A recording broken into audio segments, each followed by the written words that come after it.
It's Wednesday, and you know how we do it here on the AM show. We bring you AM Business, where we'll be looking back at the issue of illegal mining, or galamsey, which took center stage this year. The practice has had a devastating effect on mining communities. Among measures to control the devastation was a ban on small-scale mining.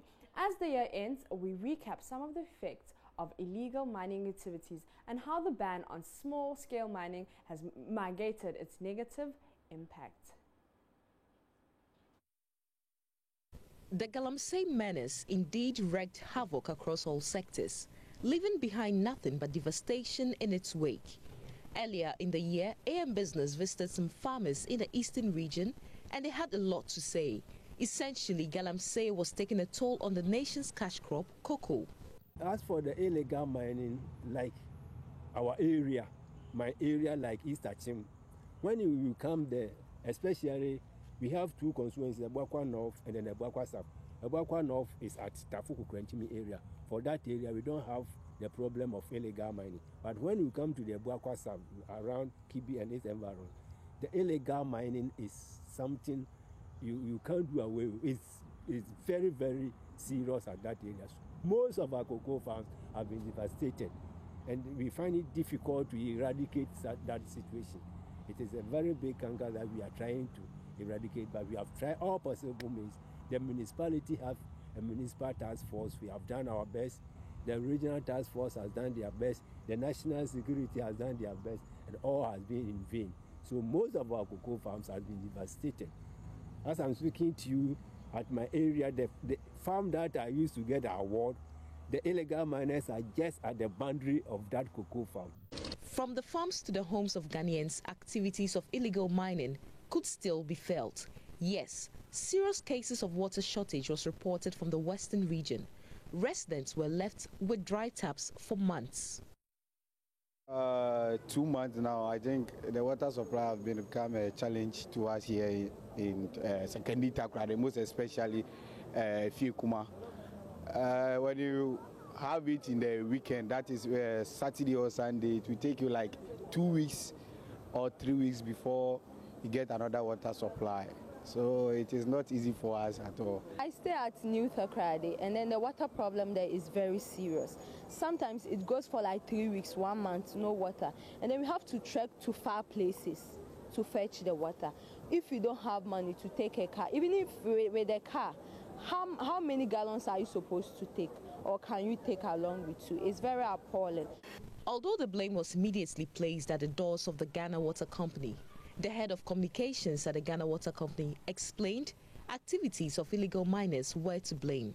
We realize that long stretches of river bodies are colored. And the sad aspect is they even do it around our intake area where we abstract the water. So the whole place is highly turbid, the water is thick, full of mud, and our equipments are not built to abstract and to treat such high turbid water. Under normal circumstances, if the turbid is not that high, we should be able to service our pumps within like once in a month or once in 2 months. But because of the high turbidity, we have had to do that sometimes on a weekly basis, or even less than a week, depending on the turbidity of the water. So the downtimes, for instance, if you have had to go off a whole day because we are abstracting or we are servicing our pumps, and we have had to do that, let's say, every 4 or 5 days. You can imagine the number of times we'll have to shut down our treatment plant just to save the pumps, and so that we can also continue treating water for the people. So it makes us produce less than normally we would have produced. With so much damage caused, the media launched a campaign against illegal mining, dubbed Stop Galamsey Now. Minerals and Mining Act says that if you're a Ghanaian and you are prosecuted and you are found guilty, you are sentenced, your fine is either 2,000 to 20,000 penalty units.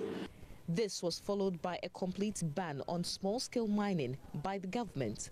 9 months after the ban, and the question that burns on our lips is what happens after the ban is lifted come January 2018. I think government is doing its program, and then there have been some assessments that government has done which is not publicly known to some of us. So yeah, we can only assume that government has done its homework and that it's safe to lift the ban. Because if you haven't done it well and then you lift the ban, everybody is going there and they are pulling other players. We still have the problem of dealing with surface mining as a reference to pollution of water, because the large corporate bodies would also pollute water.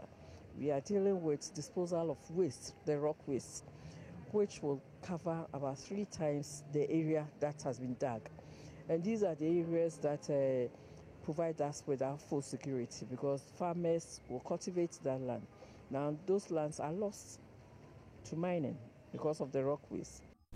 However, mining advocacy NGO WACAM still believes the ban is just a scratch on the surface, as the mining sector in general has too much rot. Other major issues that made headlines in the year 2017 was the privatization of ECG, the takeover of the UTN Capital Banks by GCB Bank, the Airtel-Tigo merger, and to wrap up, talks of introducing the cylinder recirculation model against a series of fatal gas explosions experienced over the year.